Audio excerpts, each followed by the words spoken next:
Je subviens à mes besoins depuis l'âge de 16 ans. Je n'ai jamais accepté un centime de mes parents, j'ai cumulé 2 emplois, j'ai renoncé aux vacances et j'ai finalement acheté ma première maison à 24 ans.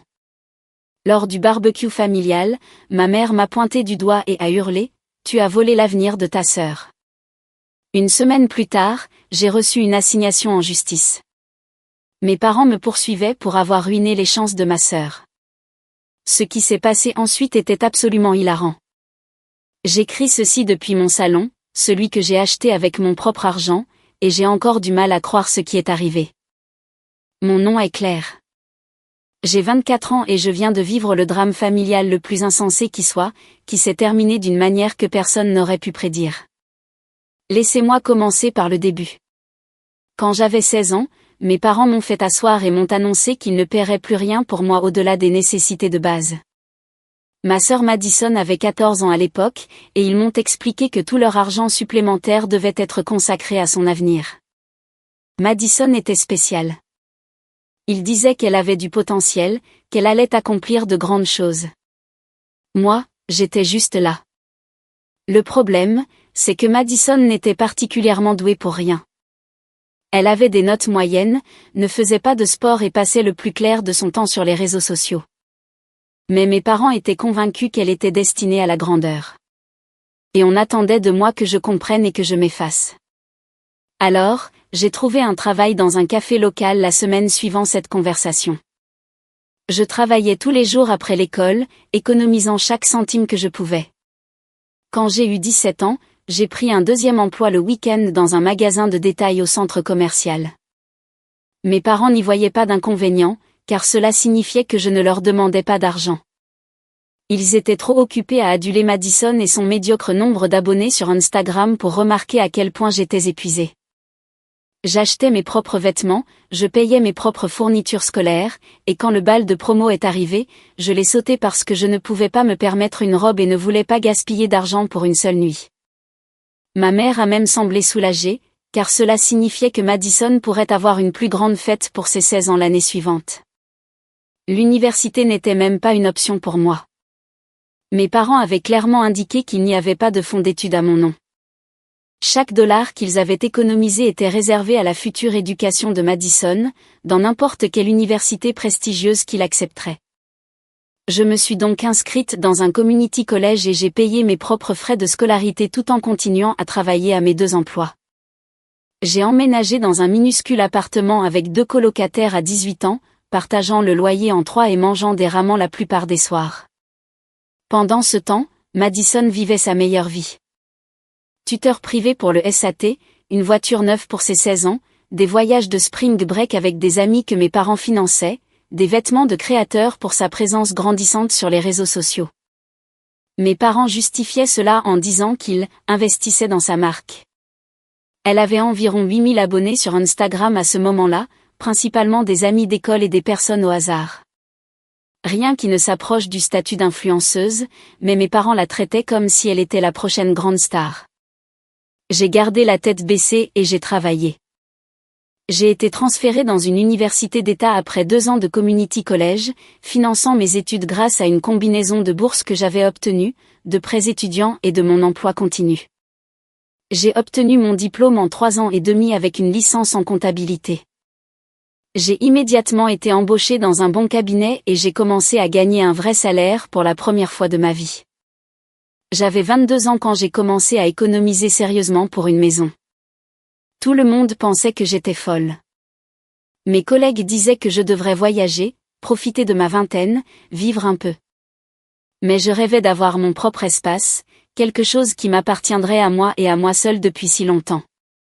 Je vivais dans le studio le moins cher que je pouvais trouver, je conduisais ma vieille Honda que j'avais achetée d'occasion à 19 ans, et je mettais de côté près de 40% de mon salaire chaque mois. Je ne partais pas en vacances.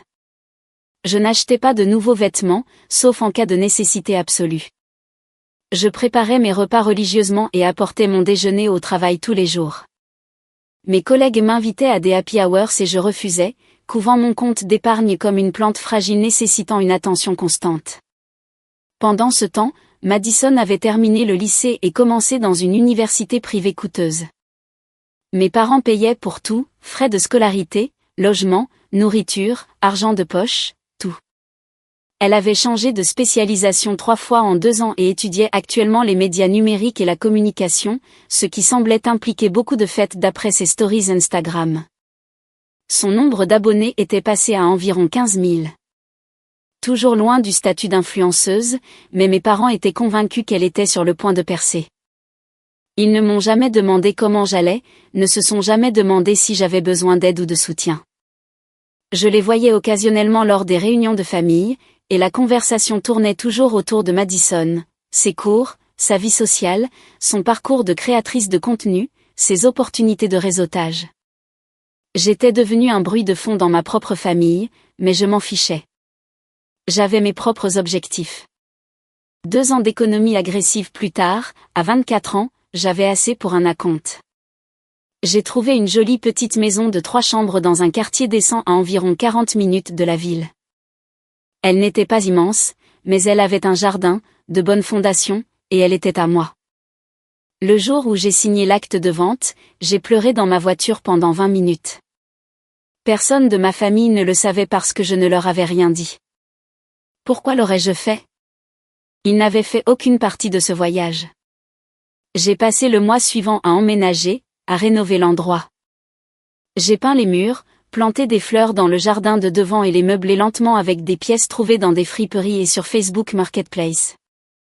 C'était parfait. C'était chez moi. Puis est arrivé le barbecue familial du 4 juillet. Ma tante Jessica, la sœur de ma mère, organisait la fête chez elle comme chaque année. J'ai failli ne pas y aller, mais je me suis dit que ça faisait quelques mois que je n'avais pas vu tout le monde, et que ce serait peut-être une bonne idée de partager ma bonne nouvelle. J'étais fière de ce que j'avais accompli, et une partie naïve de moi pensait que peut-être mes parents seraient fiers aussi. J'aurais dû m'en douter. Je suis arrivée avec une salade de pâtes achetée en magasin et un sourire forcé. La foule habituelle était là.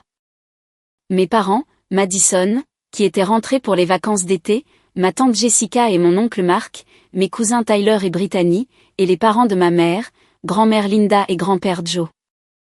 Tout s'est bien passé au début. J'ai aidé à préparer la table, j'ai discuté avec mes cousins et j'ai évité mes parents, qui étaient occupés à s'extasier sur une nouvelle opportunité pour Madison où une petite boutique locale voulait qu'elle fasse la promotion de leurs vêtements. Pour ses 15 000 abonnés, en échange de produits gratuits, sans paiement réel. Nous étions à mi-chemin du dîner quand tante Jessica m'a demandé quoi de neuf. C'était une question innocente, juste pour faire la conversation, mais j'ai décidé de répondre honnêtement. En fait, j'ai acheté une maison, ai-je dit, en essayant de paraître désinvolte. J'ai signé le mois dernier. Le silence s'est fait à table. Tout le monde me fixait. Tu as acheté une maison, a répété tante Jessica, les yeux écarquillés. À 24 ans, Claire, c'est incroyable. Grand-mère Linda a commencé à poser des questions sur le quartier et la taille, et oncle Mark voulait connaître le taux hypothécaire que j'avais obtenu. Pendant quelques minutes, j'étais le centre de l'attention, et ça faisait du bien. Je leur ai montré des photos sur mon téléphone, et tout le monde semblait sincèrement heureux pour moi. Tout le monde, sauf mes parents et Madison. Le visage de ma mère était devenu rouge, et mon père avait l'air d'avoir avalé un citron. Madison regardait fixement son téléphone, tapant furieusement quelque chose. Puis ma mère s'est levée.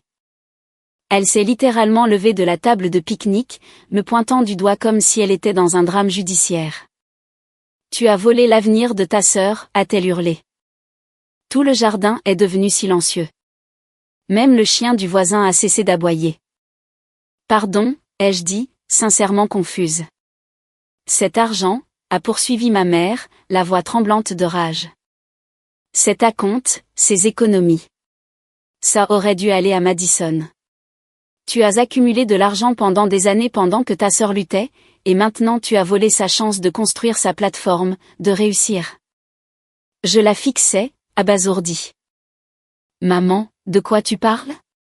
J'ai gagné cet argent. J'ai travaillé pour l'avoir depuis mes 16 ans. Tu te souviens ? Tu m'as dit que tu ne me donnerais pas un centime.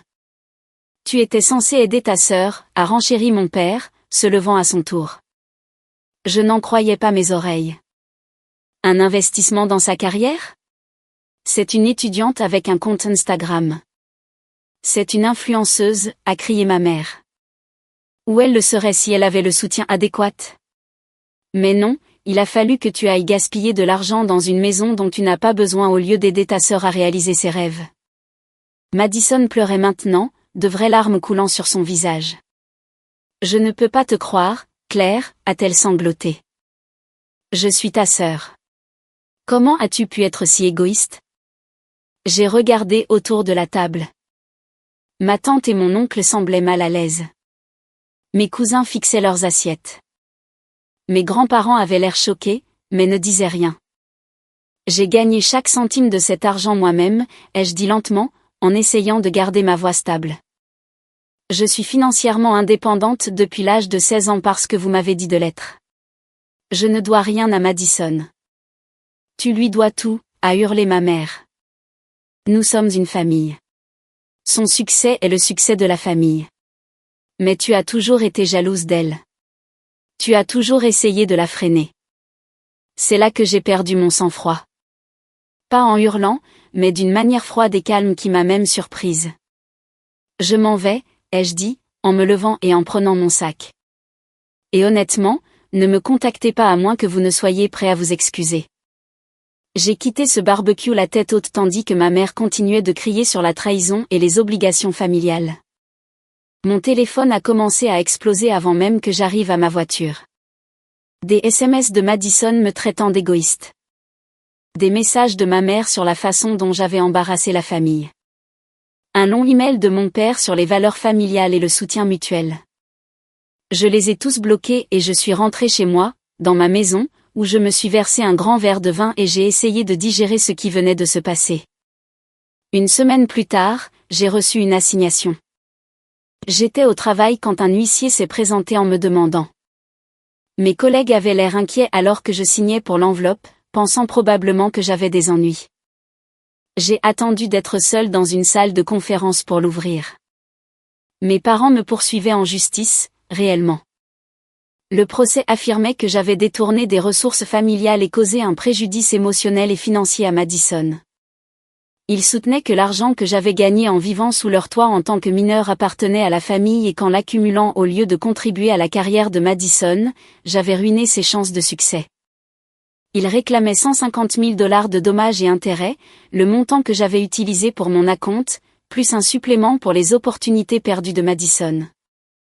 Je suis restée assise dans cette salle de conférence, à regarder les papiers, avec l'impression d'être dans un univers parallèle.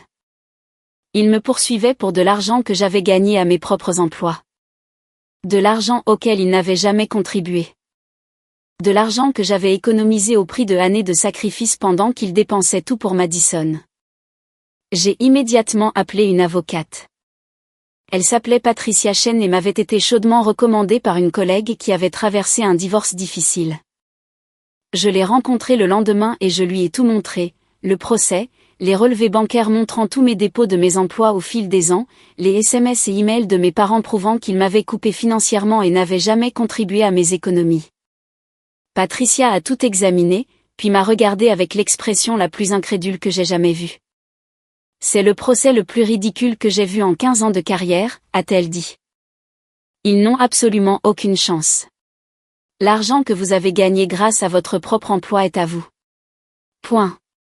Le fait que vous étiez mineur et que vous viviez chez eux est sans pertinence, puisqu'ils ne vous versaient pas cet argent. C'étaient vos employeurs. Cette affaire va être rejetée très rapidement. Alors, qu'est-ce que je fais, ai-je demandé. Nous déposons une réponse et nous contre-attaquons pour procédure abusive et préjudice moral, a dit Patricia avec un sourire qui m'a rappelé celui d'un requin. S'ils veulent jouer au jeu juridique, nous jouerons. Et nous gagnerons. Les semaines suivantes ont été un tourbillon de paperasse juridique et de préparation. Patricia était confiante, mais j'étais stressée au-delà de toute mesure. Mes parents avaient vraiment franchi cette étape. Ils avaient vraiment décidé que poursuivre leur propre fille était la réponse appropriée à l'achat de ma maison. Pendant tout ce temps, mon téléphone continuait d'exploser avec des messages de parents éloignés. Des membres de la famille que je connaissais à peine m'appelaient pour me traiter d'égoïste. De vieux amis de la famille m'envoyaient des messages sur la façon dont je devrais soutenir ma sœur. Madison publiait de vagues stories Instagram sur les « fausses personnes » et la « trahison familiale », et ses abonnés buvaient ses paroles, m'envoyant des messages privés haineux sur le fait que j'étais une sœur horrible. Je n'ai répondu à rien de tout cela. Patricia m'avait conseillé de ne pas m'engager, et honnêtement, j'en avais assez de tous. Le jour de l'audience est arrivé environ 6 semaines après que j'ai été assignée. Mes parents avaient engagé un avocat trouvé en ligne, un homme d'âge mûr nommé Robert quelque chose, qui avait l'air de préférer être n'importe où ailleurs. J'avais l'impression qu'il ne lui avait pas dit toute la vérité sur la situation. Nous étions tous assis dans la salle d'audience. Mes parents et Madison d'un côté avec leur avocat, moi et Patricia de l'autre. La juge était une femme d'une 50aine d'années, la juge Morrison, qui semblait perpétuellement fatiguée. L'avocat de mes parents a commencé, présentant leur cas. Il a parlé des obligations familiales et de la façon dont j'avais profité du domicile familial tout en économisant de l'argent. Il a tenté de plaider que mes parents m'avaient fourni le gîte et le couvert, ce qui créait une dette que je devais à la famille. Il a mentionné que Madison avait besoin de capital de démarrage pour sa carrière d'influenceuse et que j'avais monopolisé les ressources familiales en gardant tous mes gains. C'était absurde. Patricia avait du mal à garder son sérieux. Puis ce fut notre tour. Patricia s'est levée et a calmement démoli chacun de leurs arguments. Elle a présenté mes relevés bancaires montrant chaque dépôt de mes emplois, des déclarations de mes anciens employeurs confirmant mon emploi et mes salaires, des copies de mes paiements de loyer et de frais de scolarité montrant que j'étais financièrement indépendante depuis mes 18 ans. Elle a montré des SMS de ma mère me disant explicitement que j'étais livrée à moi-même financièrement quand j'avais 16 ans. Puis elle a évoqué la demande reconventionnelle. Elle a soutenu que mes parents avaient intenté un procès abusif sans fondement juridique, me causant une détresse émotionnelle et me forçant à dépenser de l'argent pour ma défense. Elle a demandé que mes frais de justice soient couverts, ainsi que des dommages et intérêts supplémentaires pour le préjudice moral. La juge a tout écouté, posant parfois des questions. L'avocat de mes parents transpirait à la fin. Finalement, la juge Morrison a pris la parole. « Je vais être franche », a-t-elle dit, en regardant directement mes parents. C'est l'une des poursuites les plus infondées que j'ai jamais vues. Mademoiselle Claire a gagné de l'argent grâce à son propre emploi. Cet argent est le sien. Point final. Le fait qu'elle vivait dans votre maison en tant que mineure tout en le gagnant est sans pertinence, puisque vous n'étiez pas son employeur. Vous aviez l'obligation légale de lui fournir le gîte et le couvert en tant que parent, une obligation qui ne crée pas de dette. Ma mère a essayé d'interrompre, mais la juge a levé la main. De plus, a poursuivi la juge Morrison, votre affirmation selon laquelle votre fille a ruiné les chances de succès de votre autre fille en ne finançant pas sa carrière sur les réseaux sociaux n'est pas un préjudice juridiquement reconnu. Les parents n'ont aucun droit sur les revenus de leurs enfants adultes, quelles que soient les circonstances. Elle a conclu, ce procès est rejeté avec préjudice. Mes parents semblaient abasourdis. Madison a éclaté en sanglots, mais la juge Morrison n'avait pas fini. De plus, j'accueille favorablement la demande reconventionnelle de la défenderesse. Monsieur et Madame Reynolds, vous paierez les frais de justice de Mademoiselle Claire, d'un montant de. Elle a consulté les documents. $800, plus $15 000 supplémentaires de dommages et intérêts pour préjudice moral. Peut-être que cela vous dissuadera d'intenter des poursuites abusives à l'avenir. Le marteau est tombé, et c'était terminé. Je suis sortie de cette salle d'audience avec Patricia. Nous essayions toutes les deux de ne pas sourire trop ouvertement jusqu'à ce que nous soyons dehors. Une fois sur le parking, nous avons toutes les deux éclaté de rire. Je vous avais dit que c'était ridicule, a dit Patricia en secouant la tête. Mais cette décision sur la demande reconventionnelle, c'était la cerise sur le gâteau. La juge n'était pas d'humeur à supporter leurs absurdités. Mes parents devaient me payer $23 500. L'argent que j'avais dépensé en frais de justice, plus les dommages et intérêts. C'était hilarant de la manière la plus ironique qui soit. Ils m'avaient poursuivi pour obtenir de l'argent pour la carrière de Madison et, au final, c'est eux qui me devaient de l'argent. Ce que je n'ai pas encore mentionné, c'est ce qui s'est passé pendant ces 6 semaines entre la réception de l'assignation et la date du procès. Cette période a été un chaos absolu, honnêtement, elle mérite son propre chapitre dans ce désordre. Le lendemain de la réception de l'assignation, je me suis réveillée avec 47 appels manqués. Mon téléphone était en mode silencieux pendant la nuit, et apparemment ma mère avait décidé que 3 heures du matin était un moment approprié pour m'appeler à plusieurs reprises.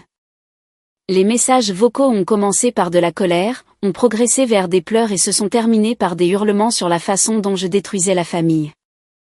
J'ai fait du café, j'ai supprimé tous les messages vocaux sans les écouter entièrement et je me suis préparée pour le travail. Au bureau, j'ai dû expliquer à ma chef ce qui se passait. Jennifer était la directrice du service comptable, une femme pragmatique dans la quarantaine qui avait toujours été juste avec moi.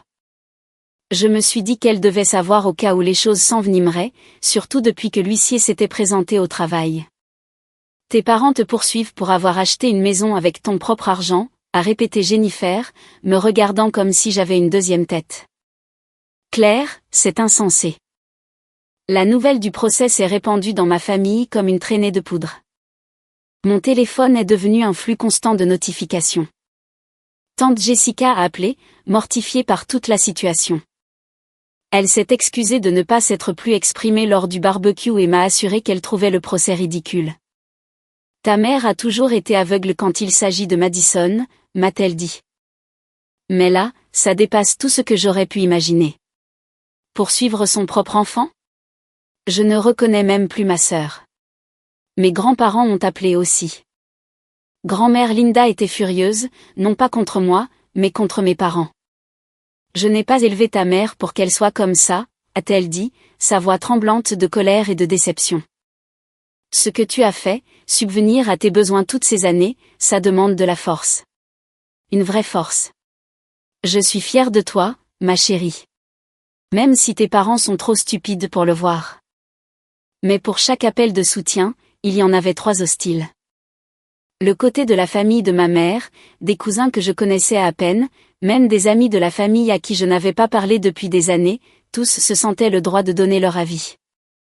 Ils me traitaient d'égoïste, d'avare, de cruel. Ils disaient que je devrais avoir honte de ne pas aider ma sœur. Un cousin éloigné m'a même dit que je détruisais l'héritage familial en étant si égoïste. Quel héritage ? Celui du droit acquis et de l'illusion ? J'ai arrêté de répondre aux appels de numéros que je ne reconnaissais pas.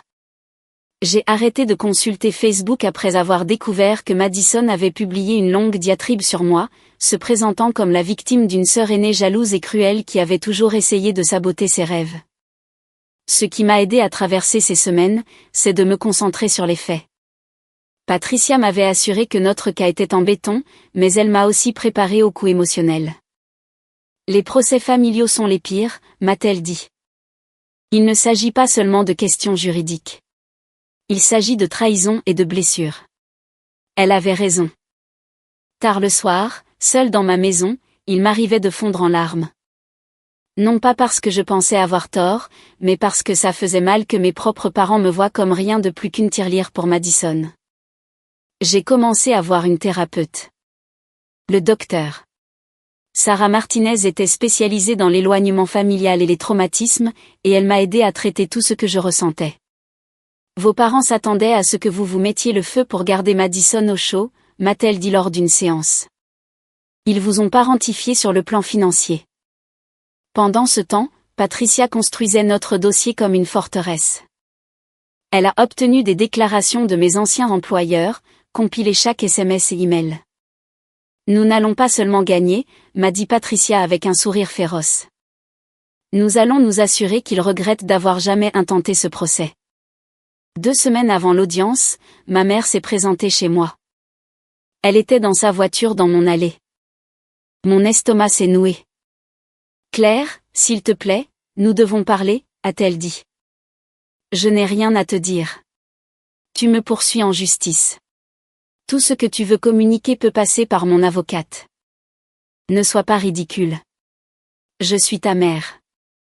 Je me suis arrêtée et je me suis retournée vers elle. Tu me poursuis en justice. Tu affirmes que j'ai volé la famille et ruiné la vie de Madison parce que j'ai acheté une maison avec l'argent que j'ai gagné. Ce n'est pas mon problème, Claire, ai-je dit froidement. Si Madison est déprimée, elle a besoin d'une thérapie, pas de mon argent. Et peut-être qu'elle devrait trouver un travail comme les gens normaux au lieu d'attendre que la célébrité sur Instagram arrive par magie. Je lui ai dit qu'ils avaient échoué en tant que parents, en lui faisant croire qu'elle méritait le succès sans effort. Puis je suis entrée et j'ai verrouillé la porte, la laissant pleurer dans l'allée. Le lendemain, Patricia a appelé.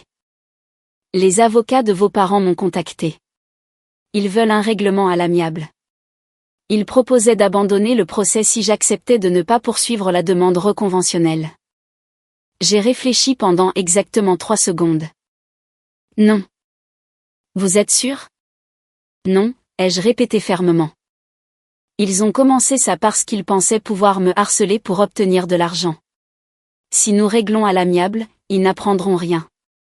Je veux aller au tribunal. Je veux qu'un juge leur dise à quel point ils ont tort. Et honnêtement, je veux qu'ils paient pour ce qu'ils m'ont fait subir. Patricia est restée silencieuse un instant. Puis j'ai entendu le sourire dans sa voix. D'accord, alors. Allons au procès. Quand Patricia a informé leur avocat de notre refus, mon père a apparemment essayé de m'appeler 17 fois en une journée. Je n'ai pas répondu. Il a laissé des messages vocaux me suppliant de reconsidérer, disant qu'il ne pouvait pas se permettre de perdre. Madison m'a envoyé un email manipulateur, parlant de la façon dont elle m'admirait et suggérant que nous pourrions être des partenaires commerciaux. C'était tellement transparent que j'ai failli rire. J'ai transféré l'email à Patricia. Preuve de manipulation, a-t-elle dit. Cela est en fait notre cas. La nuit précédant l'audience, j'ai regardé ma maison. La maison pour laquelle j'avais travaillé si dur. Elle était la preuve que j'avais réussi par moi-même. Et il était hors de question que je laisse mes parents me l'enlever. Le lendemain matin, en enfilant ma meilleure tenue professionnelle pour le tribunal, j'ai ressenti quelque chose que je n'avais pas ressenti depuis des semaines, la confiance. Non seulement en Patricia ou en notre cas, mais en moi-même. J'avais survécu à la dysfonction de ma famille et j'en étais sortie plus forte. Quoi qu'il arrive dans cette salle d'audience, je savais que j'irais bien. L'argent est arrivé sur mon compte 3 semaines plus tard. Je l'ai immédiatement utilisé pour mon prêt hypothécaire.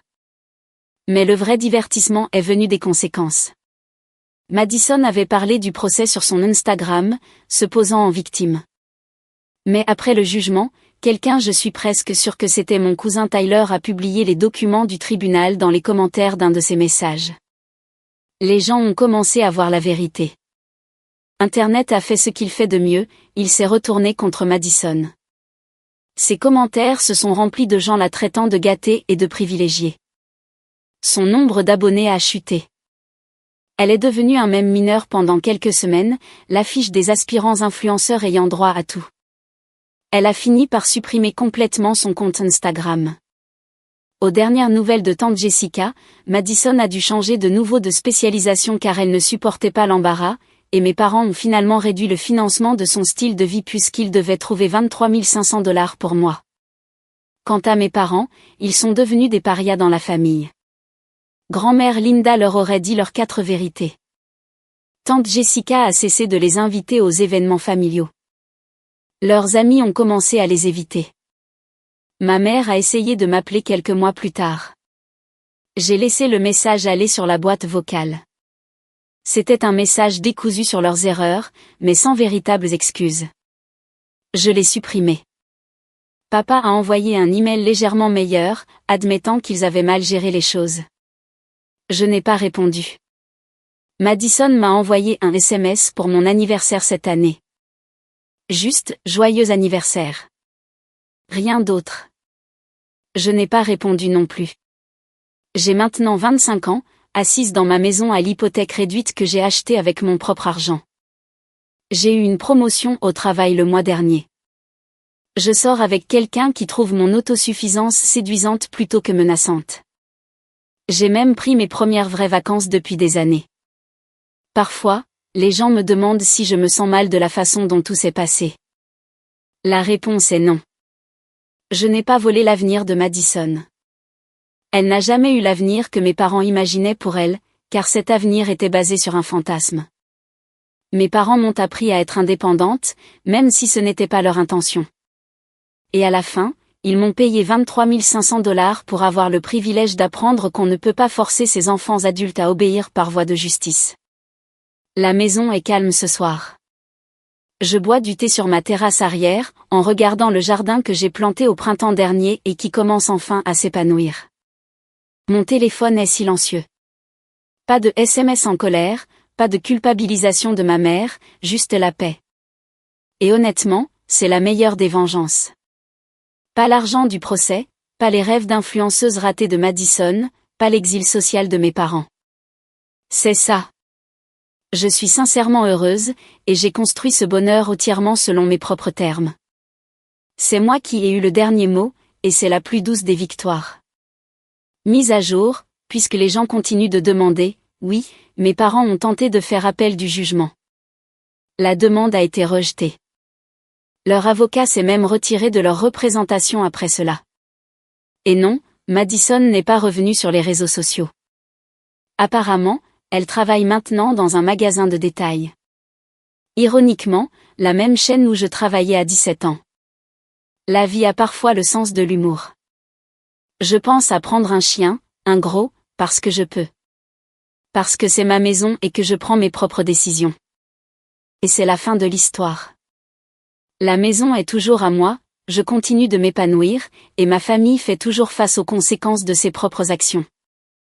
Je ne changerai rien.